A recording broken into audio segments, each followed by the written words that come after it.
Hello everyone, I am Rohit Rana and I am currently in my final year. Okay.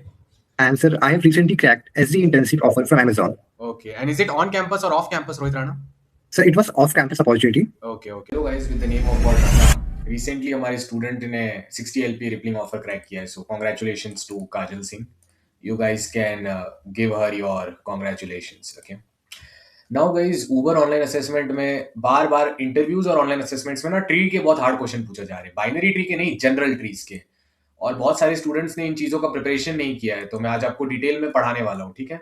सो हम लोग सारी चीजें we start with the name of God, Ram Ram, right.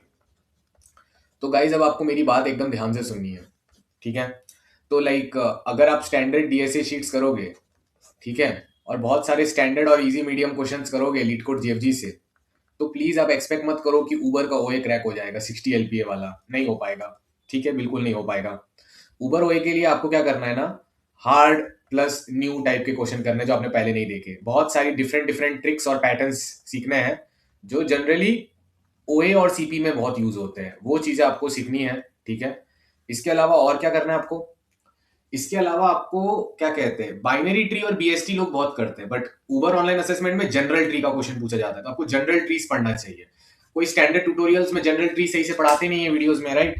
तो मैंने आपके लिए ये प्रीरिक्विजिट कोर्स रखा है, तो अगर आप ये वीडियो देख रहे हो तो आई अज्यूम कि ये प्रीरिक्विजिट कोर्स आप खोलना, और इसमें बहुत सारे टॉपिक्स हैं, बहुत अच्छे से पढ़ाया है, डीएसए ओएसीपी इस टाइप से पढ़ाया गया है कि आपका न्यू क्वेश्चंस को देख के उनको सॉल्व करने का आपको थिंकिंग स्किल डेवलप हो, क्योंकि 2026 में कंपनीज का एम ये है कि हम वो कैंडिडेट्स को हायर करें जो खुद से कुछ सोच सकते हैं, उनको रट्टू पोपट नहीं चाहिए। तो आप यहाँ पर नीचे आना, आप ये ट्री की 5 वीडियोस को देख लेना।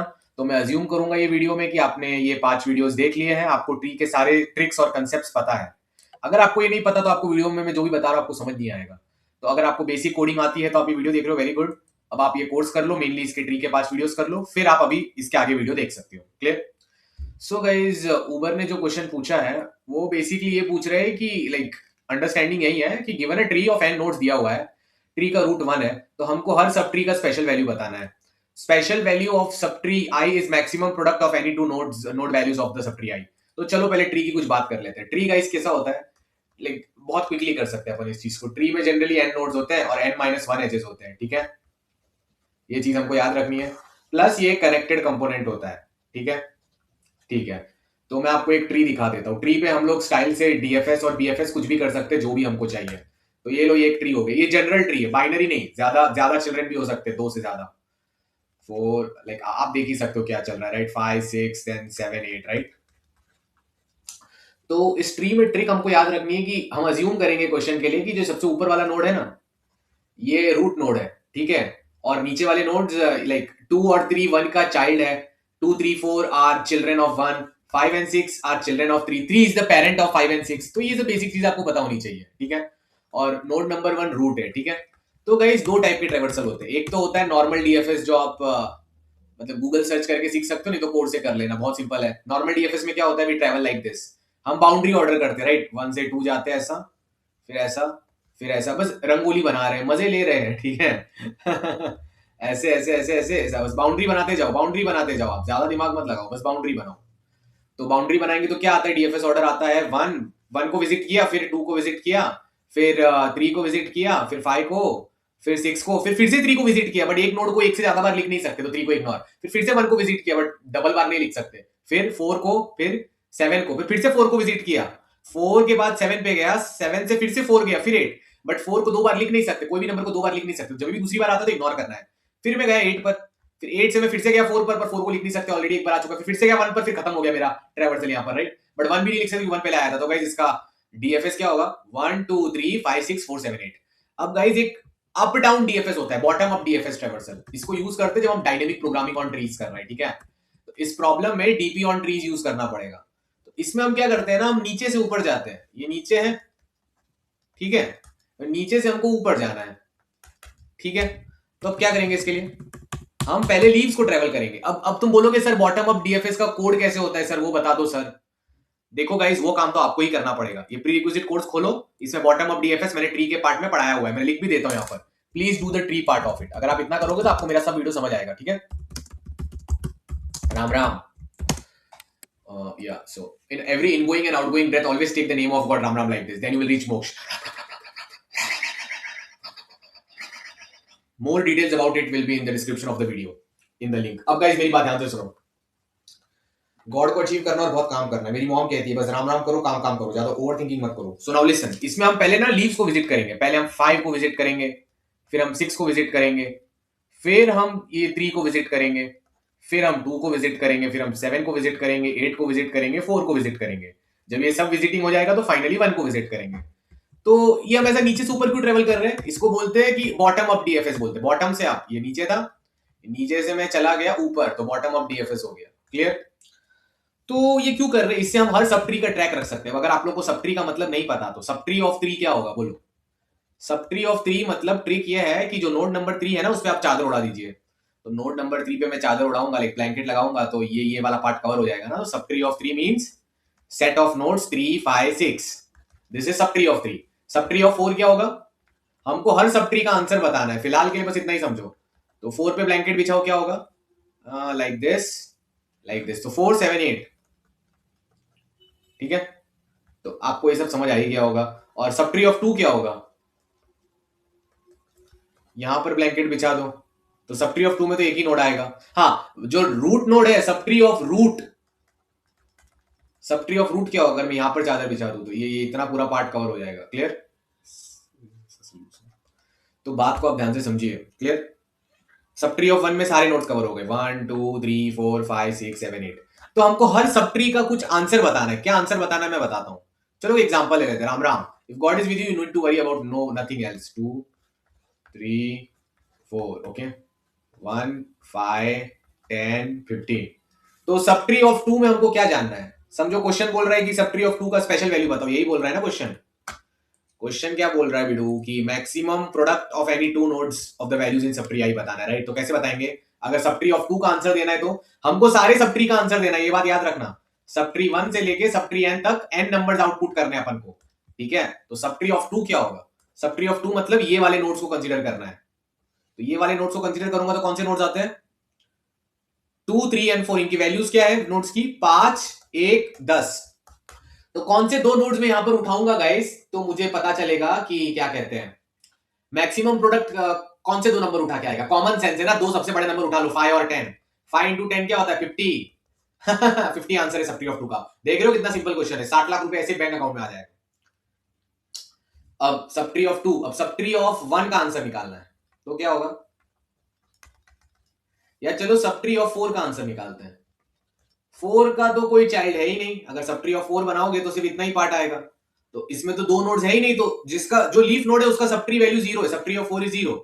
सब ट्री ऑफ 3 भी 0. Sub tree of 1, sub tree of 1 यानी ये सारे नोड्स को कंसीडर करो जो 1 के नीचे आते हैं, ये वाले. तो इनमें से कौन से दो नोड्स को मल्टीप्लाई करूंगा तो मेरा मल्टीप्लीकेशन सबसे बड़ा आएगा?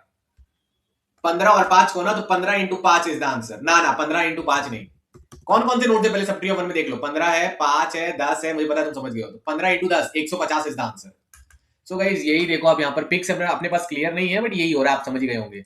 ठीक है, देखो इधर नोट्स की वैल्यूज दी है 1 2 3 4 5 6 और सबकी सर्च वैल्यू, स्पेशल वैल्यू निकाल रहे हैं. लाइक कॉम्प्लिकेटेड किया इन्होंने, स्टोरी वोरी बहुत लंबी चौड़ी बना दी, बट घूम फिर के मतलब यही है.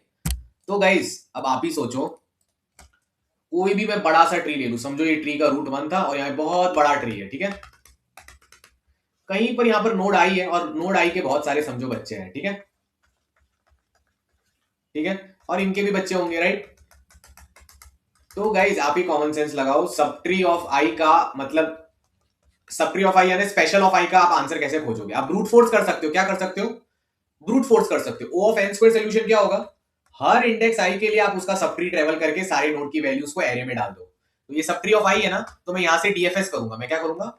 डीएफएस ऑफ आई करूंगा. और मुझे क्या पता चल जाएगा? मुझे सारे नोड्स की वैल्यू पता चल जाएगी. इसमें क्या है? फिर मैं क्या करूंगा? टू लार्जेस्ट नोड्स को मैं पिक करूंगा, जो दो सबसे लार्जेस्ट नोड्स है उनको मल्टीप्लाई कर दूंगा. काम खत्म. क्योंकि दो लार्जेस्ट नोड्स का मल्टीप्लीकेशन ही तो वो आ सकता है ना, मैक्सिमम प्रोडक्ट. खत्म. तो जब मैं नोड आई पर हूं तो मुझे डीएफएस ऑफ आई कॉल करना पड़ रहा है. और ध्यान रखना कि पेरेंट पे ट्रेवल मत करना, सिर्फ नीचे जा सकते थे. एक बार ओरिजिनल डीएफएस ऑफ 1 कर लेना ताकि हर नोड का पेरेंट आपको पता रहे. तो डीएफएस ऑफ आई आपको क्लियर हो गया.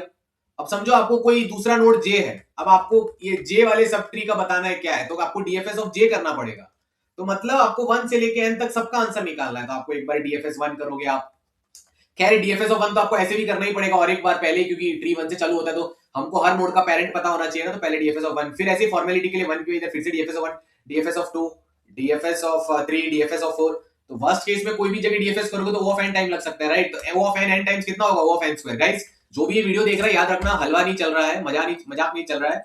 आप प्लीज ये प्री रिक्विजिट कोर्स का ना ट्री पार्ट करना, नहीं तो आपको समझ नहीं आएगा मैं जो भी चीजें बोल रहा हूँ, ये सब एडवांस चीजें चल रही है, ठीक है? एनीवेज आपको मजा आ ही रहा होगा। तो ये चीज को हम एफिशिएंटली कैसे कैलकुलेट कर सकते हैं? बहुत इजी है, बहुत इजी है। हम लोग दो एरेज बनाएंगे, dp1 एरे और dp2 array. Okay, dp1 array हमको क्या बताएगा? For each subtree what is the maximum value node in that subtree, ठीक है? So the trick is pretty simple. dp1 of i will tell you maximum value node in subtree i and dp2 of I will tell you what? Second maximum value of node in subtree I। तो बस guys हो गया हमारा काम, कुछ नहीं करना, एकदम चिल। तो लाइक अगर मैं प्री रिक्विजिट कोर्स में जाऊँ तो मुझे ना एक कोड स्निपेट पक्का मिल जाएगा, I am damn sure about it. Just मुझे नीचे आके एक बार देखने दो। हाँ, यहाँ पर ना मैंने को बताया है कि बॉटम अप डीएफएस कैसा होता है, तो उसी कोड में मैं अभी के अभी चेंजेस कर लूंगा। तो हमारे पास ना हर नोड के लिए हमको पता होगा कि उस सब ट्री में सबसे बड़ा नोड और सेकंड बड़ा नोड कौन सा है। तो चलो JDoodle कंपाइलर पे चलो मैं आपको एक बार सूडो कोड तो दिखा ही सकता हूँ, राइट? तो चलो ये रहा हमारा, ठीक है? अब आप समझो कि ये dp1 dp2 एरेज हम प्री कैलकुलेट करने वाले हैं, ठीक है? एक ही डीएफएस में कर लेंगे क्योंकि अभी हम ऑप्टिमाइजेशन की ओर बढ़ रहे हैं ना, एन स्क्वायर सोल्यूशन तो पता है। तो समझो ये नोड 1 है, ये नोड 2 है, ये नोड 3 है, ठीक है? इसकी वैल्यू 5 है, ये 10 है, ये 15 है, ठीक है? तो dp1 ऑफ 2 का क्या मतलब है भाई? dp1 ऑफ 2 का मतलब है अगर तुम ये सब ट्री कंसीडर करते हो, अगर तुम ये सब ट्री कंसीडर करते हो तो इसमें मैक्सिमम वैल्यू कौन सी आ रही है? 15 आ रही है। तो dp1 ऑफ 2 क्या है? 15। dp2 ऑफ 2 क्या है? अगर तुम ये सब ट्री कंसीडर करते हो सेकंड मैक्सिमम वैल्यू क्या है? 10। तो गाइज नोड नंबर 2 का आंसर क्या होगा? नोड नंबर 2 का आंसर होगा dp1 of 2 multiplied by dp2 of 2। अरे कॉमन सेंस है ना, जो दो सबसे मैक्सिमम एंड सेकंड मैक्सिमम का मल्टीप्लीकेशन ही तो आंसर हो सकता है ना। वैसे ही dp1 ऑफ 1 क्या होगा? ये आप पहले एक बार सोचो, पॉज करो और सोचो और आंसर लिखो इसका कमेंट्स में। अगर यहां तक पहुंचे मतलब आपको बहुत बहुत अंदर जुनून है जिंदगी में आगे जाने का। अगर यहां तक वीडियो पे बंदा है बंदी देख रहा है तो dp ऑफ 1 का आंसर एक बार लिख देना कमेंट्स में। मैं बताने वाला हूं बट फिर भी। तो dp1 यानी अगर ये सब ट्री में कंसीडर करूं तो सबसे बड़ा वैल्यू क्या है? 15। dp1 of 1 15। dp2 ऑफ 1 क्या होगा? मतलब सेकंड मैक्सिमम नोड कौन सा है ये वाले सब ट्री में? 10। so dp2 of 1 will be 10। so for node number 1 which are what is the maximum product of two nodes? 10 into 15 150। और dp2 का भी वही था। dp1 of 3 क्या होगा? 15 होगा, क्योंकि अगर सिर्फ ये वाला ट्री अज्यूम करूंगा तो यही मैक्स है। बट सेकंड मैक्सिमम नोड क्या है? सेकंड मैक्सिमम तो है ही नहीं, तो dp2 3 0 आ जाएगा। समझे बात को? तो अब बॉटम अप डीएफएस करना है। अब हम क्या करेंगे? अब ये जो हमारा जो भी ट्री है ना, ये हमारा जो भी ट्री है, ठीक है? समझो हम नोड नंबर आई पर है, ठीक है? Yes sir. तो अब नोड नंबर हम लोग यहां पर नीचे से ऊपर जा रहे हैं, इसका मतलब क्या? जब मैं नोड नंबर आई पर हूं ना, इसका क्या मतलब है? C1 C2 C3 has already been travelled. जो हमारा कोड है ना उसमें हम ये नंबर्स ऑलरेडी ट्रेवल कर चुके हैं। समझो नोड आई के 3 बच्चे C1 C2 C3। तो अगर मैं नोड आई पर हूं मतलब मैंने नीचे से ऊपर ट्रेवल किया हूं, राइट? तो C1 C2 C3 कैलकुलेटेड है, मतलब dpC1 dpC2 dpC3 भी कैलकुलेटेड है, ठीक है? तो अब आप ही बताओ, ये वाले पार्ट का आपको मैक्सिमम वैल्यू जानना है तो क्या करोगे? dp1 ऑफ आई क्या होगा? तो 4-5 ही तो ऑप्शंस है। ये वाले पार्ट में मैक्सिमम नोड कौन सा हो सकता है? एक तो ये हो सकता है करंट नोड, करंट नोड को b ऑफ आई बोल देते हैं। या फिर मैक्सिमम ये जो C1 वाली ब्रांच है ना, ये C1 वाली जो ब्रांच है ना, अगर मैं समझो C1 वाले चाइल्ड का सब ट्री ले लूं, इसका जो मैक्सिमम नोड्स है वो आंसर हो सकता है, राइट? पूरे ग्रीन पार्ट का आंसर ये ब्लू में से आ सकता है। तो क्योंकि यहाँ के जो मैक्सिमम नोड है, समझो यहाँ पर 100 छुपा हुआ था, तो ब्लू पार्ट का भी आंसर 100, ग्रीन पार्ट का भी 100। अगर 100 सबसे बड़ा नोड इधर छुपा हुआ है तो एक आंसर हो सकता है dp1 C1। दूसरा आंसर क्या हो सकता है? dp1 C2 dp1 C3। मतलब यही ऑप्शंस है अपने पास कोई और ऑप्शंस है नहीं, ठीक है? DP1 of I 4 he option है, एक तो करंट वैल्यू की नोड देख लो, या फिर जो इसका फर्स्ट चाइल्ड था उसके सबट्री में मैक्स कौन था, या जो सेकंड चाइल्ड था उसके सबट्री में मैक्स कौन था, या थर्ड चाइल्ड या जितने भी चाइल्ड उनके सबट्री का मैक्स कौन था। इन सब की जो मैक्स वैल्यूज है वही DP1 ऑफ आई है। ऐसे ही DP2 आई का फॉर्मूला निकाल लेंगे, सेकंड मैक्स का भी ट्रैक रखना है, खत्म, बच्चों वाली बात हो गई है अब तो वीडियो। ठीक है, एकदम चिल मारो। अब मैं पहले DP1 ऑफ आई का आपको बता देता हूँ। लेट्स अज्यूम करते हैं कि हमने ना DP एरेज को लाइक ग्लोबली डिक्लेयर कर दिया है, ठीक है, DP1 DP2। ओके, अब क्या करेंगे, कॉमा DP2, ये सूडो कोड चल रहा है गाइस, ठीक है। तो यू नो ना, लाइक इसमें हम प्रिंट नोट नीचे लिखते हैं क्योंकि यहां पर ही अपना मेन चल रहा है जो भी चल रहा है, ठीक है। तो अब हमको निकालना है, कैलकुलेट करना है हमको DP1 ऑफ नोड। तो कैसे करेंगे, सोच रहा हूं, मैं भी सोच रहा हूं। नोड आई की वैल्यू क्या है, समझो नोड आई की वैल्यू है B ऑफ आई। अब DP1 ऑफ आई को इससे कंपेयर करना पड़ेगा, राइट। तो अगर सिर्फ पहले तो सारी वैल्यूज को 0 डिक्लेयर कर देंगे, ठीक है। तो अब लिख देते हैं इफ अगर ये जो वैल्यू है ग्रेटर देन इक्वल टू है ऑलरेडी मेरे DP1 ऑफ आई से, नोड की वैल्यू डाल देते हैं, नहीं VL को ले लेते B ऑफ नोड, आई को नोड समझ रहे, ठीक है। तो अगर करंट नोड की वैल्यू मेरे DP1 ऑफ नोड से बड़ी है, DP1 नोड इनिशियली 0 होता है, राइट। तो मैं लिख दूंगा DP1 node equal to value, खत्म। अब एक फॉर लूप चलाऊंगा। सो गाइस, यही आपका नोड है, यही है, यही ये आई है ना, इसी को नोड मान लिया है। अब ये नोड के जो बच्चे होंगे इनको कैसे इटरेट करोगे, एडजेसेंसी लिस्ट में इटरेट कर लेंगे, राइट। तो ये लिया इसका कोड, अगर ये सब नहीं आता तो प्रीरिक्विजिट कोर्स करो, आ जाएगा सब कुछ। अब यहाँ पर क्या लिखा है, हाँ ये यूज्ड, ये सब लिखने की जरूरत नहीं है, बस हमको चेक करना है कि उसका पेरेंट नहीं होना चाहिए भाई, ना ही कोई DFS करना है। इसके सिर्फ चाइल्ड चिल्ड्रंस को विजिट करना है, राइट। तो चाइल्ड कौन होगा, चाइल्ड तो वही होगा, मतलब ये हमारा करंट नोड है और यू उसका नेबर है, तो यू उसका चाइल्ड गारंटी कैसे होगा, if parent of u is equal to node, मतलब जो नोड को मैं ट्रेवल कर रहा हूं उसका बाप मैं खुद होना चाहिए, तो ही उसको चाइल्ड बोलेंगे। तो अब ये C1 आई का बच्चा कैसे प्रूव होगा, only if parent of C1 is i ना, तो वही तो चीज लिखी है कि parent of this child u should be our i current node, तभी इसको बच्चा मांग सकते हैं। अब इनके DP सबट्रीज को कंसीडर कर सकते हैं कोड में, समझे बात को बिडू, समझे। तो अगर ये पेरेंट है तो हाँ, तो अब चेक करो इसकी DP वैल्यू क्या है, इफ DP1 ऑफ यू, अगर ये चीज मेरे जितनी या मुझसे बड़ी है तो सिंपली अपन लिख देंगे कि भाई DP1 of node is nothing but DP1 of you, खत्म बात। अब गाइस यहां पर क्या होगा मैं बता देता हूं आपको। अब यहां पर क्या करना है, बस प्रिंट कर दो, print DP1 node into DP2 node. अब ये ऑर्डर में प्रिंट नहीं होगा, तो एक काम करना है, इंट में लिख के नोड 1 से एंड ट्रेवल करना और DP1 node into DP2 node print कर देना। फिलहाल अगर आपको डिबगिंग करनी है तो मल्टीप्लाई की जगह कॉमा लिख के कर सकते हो, ठीक है, DP1 नोड और DP2 नोड। अब और एक बात याद रखना बिल्कुल, और एक बात, हमको सेकंड मैक्सिमम भी तो ट्रैक करना है, वो कैसे करेंगे, सोचो सोचो सोचो, इतना हार्ड नहीं है, कर सकते हो तुम। सेकंड मैक्सिमम के लिए क्या है ना, इनिशियली तो सब 0 ही है, ये बात याद रखना, इनिशियली ऑल आर 0, ओके। अब सेकंड मैक्सिमम कैसे ट्रैक करोगे बिडू, सोचते सोचते सोचते भगवान कुछ ना कुछ रास्ता बताएंगे, हमारे साथ है Ram Ram ji.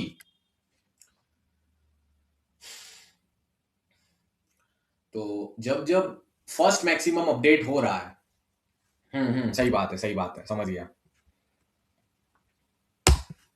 DP2 node is nothing but, अब सेकंड मैक्स कैसे ट्रैक करते हैं, इतना जो मेरा वीडियोस देख रहे हैं ना उनको आना चाहिए, नहीं आता तो प्रीरिक्विजिट कोर्स करो, सिंपल सी बात। तो जैसे ही वो मैक्सिमम अपडेट हो रहा है तो ये वाली वैल्यू अब सेकंड मैक्सिमम बन जाएगी ना बिडू, समझे। हाँ सर, अब अपने प्राण बचाओ, बहुत अच्छा गाना है राम राम, एक दिन आप लोगों को बताऊंगा। DP2 ऑफ नोड जब जब अपडेट हो रहा है ना, तो DP1 बड़ा होने के पहले इसकी पुरानी वैल्यू सेकंड मैक्सिमम में डाल दीजिए भाई, ठीक है। बड़ा होने के पहले इसकी जो भी वैल्यू जो छूट के भी जो दूसरी बन रही है, तो जिसको ऑलरेडी जो भी मैक्सिमम था सेकंड मैक्सिमम डाल दिया, हो गया problem solve. So guys that's it, O of n में हो जाएगा। आपको देख के लग रहा होगा कि इधर भी एक फॉर लूप है, बट ये फॉर लूप में DFS कॉल हो रहा है, ये फॉर लूप में DFS कॉल नहीं हो रहा है, तो हर नोड 2 ही बार विजिट होगा, तो 2 into n में काम डन टनाडन डन। अब एक ट्रिक है, ये क्वेश्चन को एंड करने के पहले एक ट्रिक बताऊंगा आप लोगों को, ठीक है, ठीक है। तो मैंने कॉपी URL किया है यहाँ पर, और कॉपी URL करने के बाद गाइस ये चीज मैंने जो लॉजिक है इस चीज का लॉजिक मैंने यहाँ पर डाल दिया, आप लोग इसको चेक कर सकते हो, ठीक है। ध्यान से आपको इस चीज को याद से चेक कर लेना है, ये बात को याद रखो। अच्छा गाइस, फाइनल ट्रिक सुन लीजिए, बोनस है।